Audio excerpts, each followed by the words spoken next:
Okay. सो यहाँ पे बहुत से लोगों का ये यहाँ पे क्वेश्चन है कि अगर यहाँ पे जो माय कोर्स में जो कोर्सेज यहाँ पे ऐड किए हैं, इसका जो प्राइस है अगर 199 है या फिर 199 है, इसका भी 49 है, 59 है। ठीक है, तो मैं यहाँ पे पेमेंट करता हूँ और उस पर इनरोल हो जाता हूँ। यहाँ तक कोई प्रॉब्लम नहीं है, ये मैंने इम्प्लीमेंट कराया हुआ है। ठीक है, तो जब मैंने ये इम्प्लीमेंट कराया है तो आपने क्या किया है, आपने मेरा इम्प्लीमेंटेशन देखा और उसको देख के पूरा टाइप कर लिया, आपको बन गया। अब आपका प्रश्न यहाँ पे क्या आ रहा है कि अगर इसका प्राइस 0 है तो उस केस में मैं पेमेंट कैसे कराऊं, पेमेंट तो 0 का होगा, तो उसको बिना पेमेंट के डायरेक्ट उसको इनरोल कराना। तो यहाँ पे आपको दिक्कत हो रही है कि उसको मैं कैसे करा सकता हूँ। ठीक है, तो जब आप ये जो क्वेश्चन है ना ये पूछते हो कि जब इसका प्राइस 0 है, तो मैं इसको दिखाता हूँ करके कि प्राइस का कैसे 0 होगा। तो यहाँ पे जो कोर्सेज है मेरे पास सारे, ये मैं एडमिन पैनल पे हूँ, तो इसके जो सारे कोर्सेज हैं, फॉर एग्जाम्पल जेंगो बेसिक्स का ये कोर्स है, तो इसमें मैं 100% का डिस्काउंट दे देता हूँ यहाँ पे। ठीक है, ये मैंने यहाँ पे कर दिया 100% का डिस्काउंट। ये मैं गया, इसको मैंने किया सेव, 100% का डिस्काउंट हो गया। अब मैं वापस आऊँगा पेज में और इसको मैंने रीलोड किया, तो यहाँ देखो अमाउंट जो 0 आ रहा। तो यहाँ पे मुझे इनरोल नाउ जब मैं क्लिक करता हूँ तो इस केस में मुझे पेमेंट नहीं करनी है, मुझे यहाँ पे इसको डायरेक्टली इनरोल कर देना, क्योंकि फ्री कोर्स हो गया है। ठीक है, तो अब यहाँ प्रॉब्लम क्या आ रही है, आप बोल रहे हो कि इसको मैं कैसे करूँ, है ना। तो आप खुद से पूछो पहले कि आप इसको कैसे कर सकते हो। बिल्कुल आसान है ये, पता। यहाँ पे जब आप कहते हो कि इनरोल 0 है और उसको इनरोल करना तो मैं कैसे करूँ, सिर्फ मैं इसी की बात नहीं कर रहा हूँ कि सिर्फ यही क्वेश्चन है। ऐसे बहुत सारे क्वेश्चन हैं जो कि मैं कमेंट बॉक्स में पढ़ता हूँ। तो मैं किसी एक को टारगेट नहीं कर रहा हूँ कि उसने ऐसा क्यों पूछा या किसी ने ऐसा क्यों पूछा, ये सबके लिए है। कोई दूसरे क्वेश्चन भी पूछते हैं इसी तरीके के। तो यहाँ दिक्कत क्या हो रही है कि आप कॉन्सेप्ट को नहीं समझ रहे हो। कॉन्सेप्ट क्या है, मैं आपको क्या सिखाता हूँ यहाँ पे, मैं आपको ये सिखाता हूँ कि 1+2 कितना होता है। तो मैंने आपको इसके पीछे का लॉजिक बताया, कॉन्सेप्ट बताया, एक एग्जांपल दे रहा हूँ एक कॉन्सेप्ट की बात। तो अगर मैंने आपको कॉन्सेप्ट बताया 1+2 3 होता है, यहाँ तक तो आपने कर लिया। मैंने कहा 1+2 3 होता है, तो आपने अपने सिस्टम में भी क्या कर लिया, 1+2 3 हो गया। अब मैंने आपको फिर से बोला कि 1+4 कितना होता है, 1+4 5 होता है। तो आपने अपने सिस्टम में भी वही चीज़ लिख ली कि 1+4 5 होता है। अब मैंने आपको एक टास्क दिया कि 1+6 कितना होता है, आप नहीं बता पा रहे, क्यों। एक एग्जाम्पल, इतना सारा मैं लॉजिक यहाँ पे इम्प्लीमेंटेशन करवाता हूँ, कराता हूँ, आप करते हो, 100% आप कर लेते हो। उसके बाद आप कुछ नया ऐड नहीं कर पा रहे अपनी वेबसाइट में। जैसे यहाँ पे 0 था, तो अगर प्राइस 0 तो मैं कैसे इनरोल करूँ, तो ये नहीं कर पा रहे। तो उसको उसको मैं रिलेट कर रहा हूँ इस एग्जाम्पल से। मैंने 1+2 करा तो 3 हो गया, 1+4 किया 5 हो गया, आपने भी कर दिया। जब मैं कहता हूँ 1+6 कितना होता, तो आप नहीं कर पा रहे। तो आप फिर से मुझसे पूछते हो कि सर 1+6 आप करके बता दो कैसे होगा, है ना। तो यहाँ पे प्रॉब्लम है, आगे आपको दिक्कत जाएगी। मैं तो हमेशा आपके साथ नहीं रहूंगा या कोई और आपके साथ नहीं रहेगा। ठीक है, तो दिक्कत कहाँ पे, दिक्कत ये है कि जब मैं कहता हूँ 1+2 3, तो आप उसको रट लेते हो, आप उसको याद कर लेते हो या आप जस्ट उसको कॉपी कर लेते हो। ठीक है, अब मैंने कहा 1+4 5, आपने फिर याद कर लिया। अब मैंने कहा 1+6 नहीं पता, क्योंकि आपने याद किया, आपने कॉन्सेप्ट को नहीं समझा कि कॉन्सेप्ट क्या बोल रहा है, कैसे उसको ऐड किया जाता। तो आप कॉन्सेप्ट पे फोकस करो, आप कॉपी पेस्ट मत करो कि मैं लिख रहा हूँ तो आपने कॉपी कर लिया, गिटहब पे चलेगा डाउनलोड कर लिया, नहीं। कॉन्सेप्ट को समझो ना। मैं कोई चीज इंप्लीमेंट कराता हूँ तो आप उसको बिना देखे खुद से करो, वीडियो को देख बस लो। आप क्या करते हो, वीडियो खोल लिया और टाइप कर रहे हैं ऐसे देख देख के, तो ये गलत चीज है, ऐसे नहीं सीख पाओगे। ठीक है, तो बातें अपनी मेन यहाँ पे कि 0 पे कैसे करेंगे, बहुत आसान है। देखने के बाद आप भी कहोगे यार ये इतनी सड़ी सी चीज थी, मैं खुद कर लेता ही, है ना। पर आप क्या सोच नहीं रहे हो, आप अपने आप को खुद को टाइम दो। आप खाली बैठो घर पे, हाँ, खाली बैठ के सोचो। पता है एक एक हफ्ते मतलब 7 7 दिन तक ना एक प्रॉब्लम में सिर्फ सोचता था मैं कि कैसे करूंगा इसको, वो अपने पास अपने आप सॉल्यूशन हो जाता था। ठीक है, अभी तो मैं आपको रिप्लाई दे देता हूँ, आप मुझे इंस्टाग्राम पे मैसेज करते हो, मैं जितना हो सकता है मैं आपको रिप्लाई दे देता हूँ। ठीक है, जिसको मैंने रिप्लाई दिया वो कमेंट बॉक्स पे कमेंट करके बताओ कि हाँ मैं आपको रिप्लाई दिया कि नहीं। टेलीग्राम पे मैं आपके साथ कनेक्ट होता हूँ, जूम पे, गूगल मीट पे मैं आपके साथ कनेक्ट हुआ हूँ। ठीक है, जिनके साथ मैं कनेक्ट हुआ हूँ वो कमेंट पे लिखो कुछ कुछ कि हाँ मैं हुआ हूँ, या मैं झूठ नहीं बोल रहा हूँ। ठीक है, तो कुछ के साथ नहीं हो पाता हूँ तो वो सोचते होंगे यार ऐसा ही है, नहीं करते कनेक्ट, रिप्लाई नहीं देते, होता है, टाइम नहीं हो पाता, लेकिन मैं कुछ लोगों को करता हूँ। ठीक है, तो उनको, तो मैं कब तक करूंगा, मैं कब तक आपके साथ कनेक्ट होऊंगा मीटिंग में, या कब तक मैं आपके कमेंट में रिप्लाई दे दूंगा, नहीं कर सकता हमेशा। तो आपको थोड़ा सा मेहनत करनी पड़ेगी, खुद से सोचना पड़ेगा। ठीक है, जरूरी नहीं है कि हर प्रॉब्लम का सॉल्यूशन आपको 5 मिनट में मिल जाएगा, 10 मिनट मिल जाएगा, या मैं 5 मिनट में सॉल्व कर देता हूँ, आप क्यों नहीं कर पा रहे। तो आपको 5 दिन लग सकते हैं, लगना चाहिए। ठीक है, तो उसमें कोई बुराई नहीं है, लगने दो 5 दिन यार, सोचो तो। आप ना प्रेशर नहीं डाल रहे हो अपने दिमाग में कि ये कैसे होगा, कुछ नहीं है इसमें। अब देखो मैं करता हूँ, ठीक है, आते हैं काम की बात करते हैं, फिर इसके वीडियो के बाद कमेंट करना कि आपको कैसा लगा ये सारी चीज़ें सुन के और ये सारी चीज़ें देख के। इनरोल नाउ करना है, जीरो अमाउंट है। क्या करूँगा मैं, जब मैं इनरोल नाउ पे क्लिक करता हूँ तो ये कहाँ जाता है, Django basics slash basics underscore course में ये जाता है चेकआउट पेज पे। तो आया, मैं इस पेज में आया। तो अगर मुझे पेमेंट करनी ही नहीं है तो क्या मुझे ये पेज दिखाना चाहिए? ये पेज मुझे नहीं दिखाना चाहिए। तो क्या करेंगे, नहीं दिखाना ये पेज मुझे, तो मैं इस व्यू में डायरेक्ट कंडीशन लगाऊंगा कि अगर पेएबल अमाउंट जीरो है तो उसके इसमें मुझे इस ऑब्जेक्ट को डेटाबेस में डायरेक्टली सेव कर देना है, पेमेंट नहीं करनी है मुझे। तो ये कैसे कर सकता हूं मैं, तो ये अभी कहाँ जा रहा है, जेंगो बेसिक्स अंडरस्कोर कोर्सेज में जा रहा है। तो अब मैं क्या करूंगा, मैं जाऊंगा इस यूआरएल को देखूंगा ये यूआरएल कहाँ पे रन होता है। तो अगर ये यूआरएल की मैं बात करूं तो ये है कोर्स स्लैश चेकआउट, ये रहा checkout slash Django basics, checkout slash Django basics. इसमें क्या रन होता है, चेकआउट रन होता है। तो मैं चेकआउट में जाऊंगा, ये रहा मेरे पास चेकआउट, तो ये आ गया मैं चेकआउट पे, ये रहा व्यू मेरे पास। तो यहाँ पे मुझे क्या करना है, यहाँ पे मैं पेमेंट को इनिशियलाइज कर रहा हूँ, कहाँ पे, ये रहा पेमेंट। तो अगर अमाउंट जीरो हो तो मुझे पेमेंट नहीं करनी है, ठीक है। तो ये मुझे कैसे पता चलेगा पेमेंट करनी है या नहीं करनी है, कंडीशन लगा लो, इफ कंडीशन। कहाँ पे लगाऊंगा मैं इफ कंडीशन, अमाउंट में। तो यहाँ देखो इफ अमाउंट, ये लिखा है अमाउंट। तो इफ एरर इज नन, मतलब कोई एरर नहीं है, मतलब आप इनरोल नहीं हो, तो इस केस में यहाँ पे अमाउंट मिला।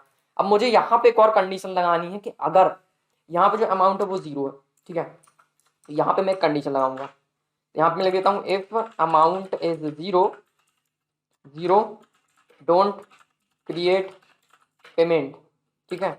Only save enrolment object.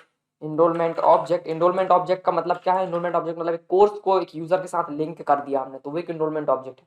Enrolment object हमको सेव करना है, ठीक है, just only save enrolment object. यहाँ पे मैं इफ कंडीशन लगाऊंगा, if amount is equal zero.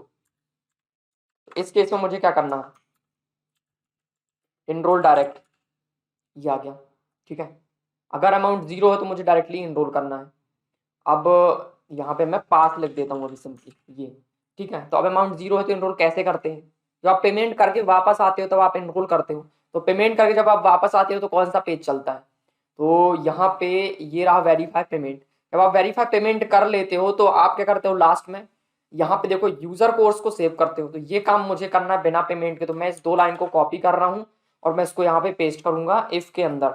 इससे क्या होगा, आप अगेन लॉजिक को समझो, कॉपी पेस्ट मत करना मेरा कोड, ठीक है।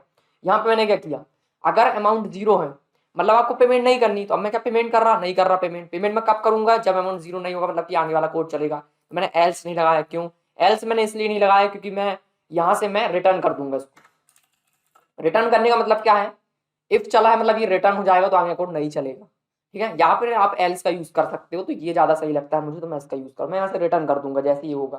तो अब अमाउंट जीरो है, तो अब अगर अमाउंट जीरो है तो उस केस में मुझे क्या करना है, मैंने एक यूजर कोर्स ऑब्जेक्ट बना दिया, एक यूजर बनाया है, मुझे यूजर ऑब्जेक्ट चाहिए यहाँ पे। तो यूजर ऑब्जेक्ट मुझे कहाँ से मिलेगा, तो ये रहा मेरे पास यूजर ऑब्जेक्ट। सो इस यूजर ऑब्जेक्ट को मैं डायरेक्टली यहाँ पे पास कर सकता हूँ। मुझे कोर्स चाहिए, कौन से कोर्स में आपको इनरोल होना, वो कोर्स फ्री है क्योंकि उसमें अमाउंट जीरो। तो वो कोर्स कहाँ से मिलेगा, ये मुझे मिल गया कोर्स ऑब्जेक्ट। इस कोर्स ऑब्जेक्ट को मैं यहाँ पे दे दूंगा और मैंने क्या किया, यूजर कोर्स को सेव कर दिया। अब ये जो यूजर है वो इनरोल हो गया। अब अगर ये इनरोल हो गया है तो मैं क्या करूंगा, अभी मैं रिटर्न में सिर्फ लिख दे रहा हूँ यहाँ पे HTTP रिस्पॉन्स को मैं रिटर्न कर रहा हूँ। मैंने यहाँ पे लिखा सक्सेसफुल इनरोल, सक्सेसफुल इनरोल, ठीक है, सेव किया। चलो पेज पे चलते हैं और देखते हैं क्या होता है। होम पे आया मैं, अभी देखो मैं इनमें से किसी कोर्स में इनरोल नहीं हूँ, मैं माय कोर्सेज में जा रहा हूँ, नहीं हूँ मैं, ठीक है। वापस आते हैं, हम देखो इनरोल नाउ पे क्लिक करेंगे क्योंकि अमाउंट जीरो है तो पेमेंट नहीं होनी चाहिए। इनरोल नाउ पे क्लिक किया तो चेकआउट पेज आया मेरे पास, ठीक है। अब चेकआउट पेज क्यों आया, अब देखो यहाँ पे मैंने एक गलती की, क्या गलती की है, अभी ये गेट रिक्वेस्ट आ रही है, जब मैं कंटिन्यू टू पेमेंट करता हूँ तब ये पोस्ट रिक्वेस्ट आती है। तो यहाँ पे मैं चेक करूंगा कि यहाँ पे मैंने क्या किया हुआ, चेकआउट पेज आ रहा है यहाँ पे मेरे पास, और if action is equal to create payment, तो गेट और पोस्ट का कोई लफड़ा नहीं है। चेकआउट पेमेंट यहाँ पे जो है क्रिएट पेमेंट का, तो एक्शन नहीं है वहां पे, ठीक, ओके। तो यहाँ पे क्रिएट पेमेंट होगा तब चलेगा। तो मुझे मेरे पास कोई अभी मैंने एक्शन पास किया क्या, अभी कोई मैंने एक्शन पास नहीं किया है। तो अब मैं यहाँ पे क्या करूंगा, एक मिनट, अब मैं यहाँ पे क्या करूंगा कि जो amount is equal to zero था ना, इसको मैं क्रिएट पेमेंट के बाहर लिखना चाहता हूँ। तो अब मैं इसको यहाँ से कट कर देता हूँ, कट किया मैंने इसको। एक्शन अगर क्रिएट पेमेंट है तो क्रिएट पेमेंट होगी, पर क्रिएट पेमेंट नहीं था, तो मैं इसको क्या लिखूंगा, क्रिएट पेमेंट के बाहर। तो एक्शन ये रहा एक्शन वाला पार्ट, तो मैं इसके बाद यहाँ पे आगे लास्ट में लिखूंगा यहाँ पे मैंने इसको कर दिया, ठीक है, ठीक है। तो अब अमाउंट इज इक्वल टू 0। अब दिक्कत क्या होगी, अमाउंट कहाँ है, अमाउंट नहीं मिलेगा। यहाँ कोई अमाउंट ऑब्जेक्ट है क्या, अमाउंट तो इसके अंदर था। तो मैं क्या करूँगा, अमाउंट मुझे चाहिए, तो क्रिएट पेमेंट जब रन होगा तब तो अमाउंट आएगा, तो अभी अमाउंट नहीं है मेरे पास। तो अमाउंट का जो पार्ट है, ये जो अमाउंट वाला पार्ट है, इसको मैं बाहर रखना चाहता हूँ, ठीक है। तो ये जो ट्राई और एक्सेप्ट वाला पार्ट है, मैं इसको बाहर रख सकता हूँ, ठीक है। तो ये जो यूजर कोड था, ये मेरे को यहाँ से मिल जाएगा। तो एक काम करते हैं, इस ट्राई और एक्सेप्ट वाले पार्ट को हम यहाँ से कट करके हम इसको बाहर रख देंगे, ठीक है। तो अब इससे क्या होगा, ये आ गया एक्सेप्ट पास। अब यहाँ पे मैंने क्या किया, मेरे पास डेटा आया, ट्राई किया, यूजर कोर्स ऑब्जेक्ट मैंने एक्सेस किया। अगर ऑब्जेक्ट मुझे मिल गया मतलब कि, तो आप जो है पहले से इनरोल हो इस कोर्स में। अगर आप इनरोल हो पहले कोर्स में, तो एरर का जो मैसेज है मैंने वो पास कर दिया। और आप यहाँ पे क्या कर रहे हो कि, ओके एक मिनट, एक्शन, तो action is equal to create payment. जब मैं इस पर क्लिक करता हूँ, ओके, तो अब मुझे यहाँ पे क्या करना है कि अगर एरर नन है, ठीक है, अगर एरर नन नहीं है मतलब कि एरर में कोई मैसेज आ चुका है, तो मैं इस लाइन को भी बाहर रखना चाहता हूँ। ये मैंने इसको कर दिया बाहर, ठीक है, ये आ गया बाहर। तो अब अगर एरर नन नहीं है मतलब कि ये मैसेज उसमें नहीं है, तो उस केस में मैंने अमाउंट को कैलकुलेट किया, अमाउंट कैलकुलेट किया, अमाउंट मुझे मिल चुका है। अब मैं आगे गया, अब मैं आगे गया तो मैंने कहा कि action is equal to create payment है क्या, तो अभी देखो action is equal to create payment नहीं है। तो ये जो कंडीशन है ये नहीं चलेगी, तो आगे आएंगे हम, अब ये कंडीशन चलेगी। तो अमाउंट मैंने कैलकुलेट कर लिया है, तो अमाउंट इज इक्वल टू अगर 0 है तो मुझे इसको फ्री में इनरोल कर देना है। इनरोल हो गया बिना पेमेंट के, मैंने यहाँ से रिटर्न कर दिया HTTP रिस्पॉन्स सक्सेसफुल रिस्पॉन्स। अब इसको छोड़ देते हैं। अगर आपका जो क्रिएट पेमेंट है मतलब आप क्रिएट कर रहे हैं, उस केस में क्या होगा, ये कोड तो चलेगा ना, आप क्रिएट पेमेंट के अंदर आओगे, यहाँ पे क्या होगा, INR मैंने सेट कर दिया, सारा डेटा टेस्ट सेट कर दिया, कोई दिक्कत नहीं, अमाउंट भी आ चुका है मेरे पास अब यहाँ पे, ठीक है। सो क्रिएट पेमेंट चेक करने से पहले मैं यहाँ पे क्या कर सकता हूँ, मैं जो अमाउंट वाली कंडीशन है इसको मैं पहले चेक कर सकता हूँ कि अगर अमाउंट 0 है तो आप डायरेक्टली इनरोल कर दो, अगर अमाउंट 0 नहीं तो क्रिएट पेमेंट वाले पार्ट में आप आगे जाओगे। तो ये मैंने उसको यहाँ पे पेस्ट किया, ठीक है। सेव करते हैं, टेस्ट करते हैं, जरूरी नहीं है कि मैंने अभी सही किया है, हो सकता है कुछ एरर आ जाए, कुछ गलतियां, मैं याद करके तो बैठा नहीं हूँ कोड, ठीक है, तो गलती हो सकती है, चेक करेंगे इसको। चेक करते हैं, वापस आते हैं होम पेज में, कोई एरर नहीं, 0। इनरोल नाउ पे क्लिक करेंगे तो क्या आया, इनरोल सक्सेसफुल। चेक करेंगे इनरोल हुआ कि नहीं हुआ, तो होम पेज पे आएंगे, माय कोर्सेज में जाऊंगा मैं, माय कोर्सेज में एक कोर्स मुझे यहाँ पे शो हो रहा है। यहाँ पे आप देख सकते हो मैं इस कोर्स को रन कर पा रहा हूँ। तो मैंने कोई पेमेंट की क्या, नहीं की। अब पेमेंट वाला ट्राई कर लेते हैं, वो सक्सेसफुली चल रहा है कि नहीं। मान लो इस पे मुझे इनरोल करना, तो मैं जाऊंगा इनरोल नाउ पे क्लिक करूंगा, ये आ गया पेज, कोई दिक्कत नहीं हुई। कंटिन्यू टू पेमेंट किया, कोई दिक्कत नहीं है, ये आ गया मेरा रेजर पे का पेमेंट गेटवे, हो गया काम। तो मैंने क्या किया यहाँ पे, मैंने सिर्फ 2 लाइन ऐड करी, कौन कौन सी, if amount is equal to 0। तो मैंने क्या किया, डायरेक्टली एक ऑब्जेक्ट बनाया, मैंने उसको सेव कर दिया, रिटर्न कर दिया। अब ये मुझे रिटर्न नहीं करना। अब मुझे पता है अगर मैं इतना करके छोड़ दूंगा ना, तो क्या करोगे आप कहोगे कि इसके बाद मुझे पेज रिटर्न करना था, वो मैं कैसे करूं। समझ रहे हो, जो कर सकते हैं मैं उनको नहीं बोल रहा हूँ, जो नहीं कर सकते उनको उनको भी मैं बुरा नहीं बोल रहा हूँ कि हम नहीं कर पा रहे हो। आप लॉजिक को नहीं समझ पा रहे हो, समझ रहे हो, आप थोड़ा सोचो, चिंतन करो, समझ रहे हो, ये बिल्कुल अलग है। ये आपको ना खाली बैठ के ना सोचना पड़ेगा, मोबाइल वगैरह दूर रखो और जो प्रॉब्लम था उस प्रॉब्लम को सोचो, ऐसे क्यों हो रहा था, तो सोल्यूशन मिलेगा। अब मेरे को यहाँ पे क्या करना है, HTTP रिस्पॉन्स। अब पता कई बार क्या होता है, मैंने अगर यहाँ से रिटर्न कर दिया, सिर्फ रिटर्न किया, वापस आते हैं पेज में, ये मेरे को दिख रहा है स्टार्ट कोर्स का बटन भी दिखने लगा है। तो मैं क्या करता हूँ, अभी इसको यहाँ से जो यूज़र कोर्सेज उसको मैं डिलीट कर देता हूँ, ठीक है। ये मैं इन सबको डिलीट कर रहा हूँ, यूज़र कोर्सेज को, तो जो भी इनरोलमेंट है वो सब मैंने यहाँ से डिलीट कर दिए। अब मैं पेज को रिलोड करूँगा, ये आया, इनरोल नाउ पे क्लिक किया। अब देखो यहाँ पे वैल्यू एरर आया कि कुछ रिटर्न नहीं किया। तो ना आप लोग ना यहाँ पे मुझे कमेंट करते हो कि ये एरर आ रहा है, ये कोई एरर नहीं है यार, पढ़ो उसको। आप ना रीड नहीं करते कमेंट, जो मैसेज मेरे को शो हो रहा है स्टैक ट्रेस, उसको आप रीड करो, क्या लिखा है, the view courses dot views dot checkout dot checkout. ये क्या है, कोर्सेज आपके ऐप का नाम है, व्यूज एक फाइल का नाम है, चेकआउट डॉट चेकआउट, ठीक है। ये क्या है, चेक व्यूज एक फोल्डर है, चेकआउट एक फाइल है, चेकआउट के अंदर एक फंक्शन है चेकआउट। कहाँ है वो मैं आपको दिखा देता हूँ। तो ये रहा चेकआउट फंक्शन, ठीक है।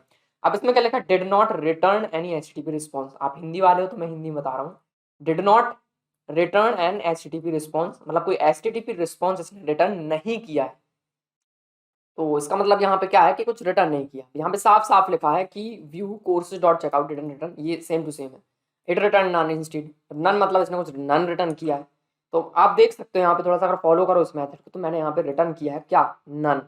ठीक है, तो मुझे यहाँ पे रिटर्न करना है HTTP रिस्पॉन्स। उसने कहा है कि क्या रिटर्न नहीं किया, HTTP रिस्पॉन्स, और यहाँ पे मैंने नहीं किया वाकई में, तो वो सब कुछ मुझे बता रहा है, तो मैं क्या करूँगा, रिटर्न कर दूंगा HTTP रिस्पॉन्स। अब मुझे HTTP रिस्पॉन्स रेंडर कर सकता हूँ, मैं रीडायरेक्ट कर सकता हूँ, तो मुझे अब पेज चाहिए, तो मैं यहाँ पे रीडायरेक्ट करूँगा। कौन सा पेज मुझे रीडायरेक्ट करना है, कोर्स पेज मुझे रीडायरेक्ट करना है। तो ये रहा checkout.html। यहाँ पे हम क्या कर रहे हैं, माई कोर्सेज पेज में रिटर्न करता हूँ, तो मैं इसको ही कॉपी करके यहाँ पे पेस्ट कर दूंगा। तो इससे क्या होगा, जैसे ही आप इनरोल होगे तो आपको यहाँ पे माई कोर्सेज का जो पेज है वो मिल जाएगा। चेक करते हैं अगेन, पेज को जस्ट मैंने रीलोड किया, तो यहाँ पे क्या आया, amount referenced before assignment. Okay, तो अमाउंट को आपने क्या किया, लोकल वेरिएबल अमाउंट है उसको आपने पहले एक्सेस कर लिया है और उसको आपने इनिशियलाइज नहीं किया। लाइन नंबर 32 पे प्रॉपर साफ साफ लिखा। लाइन नंबर 32 कहाँ है, ये रहा line number 32, if amount is 0। अब यहाँ पे एक और दिक्कत है, क्या दिक्कत है कि अमाउंट एरर था नहीं, एरर नहीं था। अब एरर नहीं था तो अमाउंट क्रिएट नहीं हुआ, क्रिएट नहीं हुआ उसके बाद आप यहाँ पे एक्सेस कर रहे हो। तो यहाँ पे मैं क्या कर देता हूँ, अमाउंट को if error is none and amount मुझे मिल गया। तो अब मुझे यहाँ पे क्या करना है कि अमाउंट है अगर, और कोई अमाउंट को मैं यहाँ पे टॉप पे क्रिएट करूंगी क्योंकि अमाउंट वेरिएबल क्रिएट ही नहीं हुआ। तो यहाँ पे मैं अमाउंट इज इक्वल टू मैं कह देता हूँ 0 की जगह पे मैं इसको कर देता हूँ 100। इनिशियली मैंने 100 रखा, या कोई भी न्यूमेरिक वैल्यू आप यहाँ पे रख सकते हो, या फिर आप अमाउंट को कर दो नन। तो अगर अमाउंट का वैल्यू 0 होगा, मतलब नन तो नहीं है अभी, ठीक है, तो जब 0 होगा तभी मुझको इस वाले कोड को रन करना है। नाउ अगेन उसको रिलोड किया पेज, ये आ गया, you are already enrolled in this course. Okay, now एक बार फिर से चलते हैं एडमिन पैनल पे, और यहाँ पे हम क्या करते हैं, इसको डिलीट कर लेते हैं एक बार, और फिर से मैं आपको इसको ट्राई करके दिखाता हूँ। माई कोर्सेज में ये दिख रहा है मेरे को, क्योंकि मैंने पेज को रीलोड कर लिया है।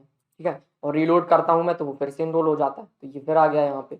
मैं इसको फिर से डिलीट करूँगा, ये मैंने किया डिलीट। वापस आते हैं पेज में, पेज को किया reload, enrol now, enrol now पे क्लिक किया, मैं इनरोल होकर कोर्स पेज में आ गया।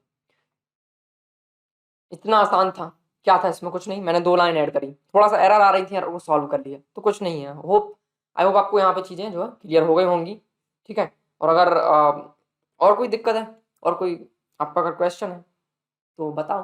ठीक है, बुरा मत मानना यार कुछ अगर ज़्यादा बोल दिया हो तो, लेकिन थोड़ा सोचो, है ना, बैठो शांति से। कुछ बड़ी चीज़ें नहीं है इसमें, आपके तरह लॉजिक नहीं समझ रहे हो ना, आप बस मुझे फॉलो कर रहे हो। जो लोग मुझे सिर्फ फॉलो करते हैं, टाइप करते हैं, मैं उनके लिए खास बोल रहा हूँ। इतना सा बड़ा वीडियो था, 2 मिनट का वीडियो बनता सॉल्व हो जाता है, लेकिन समझाना जरूरी है आपको, है ना।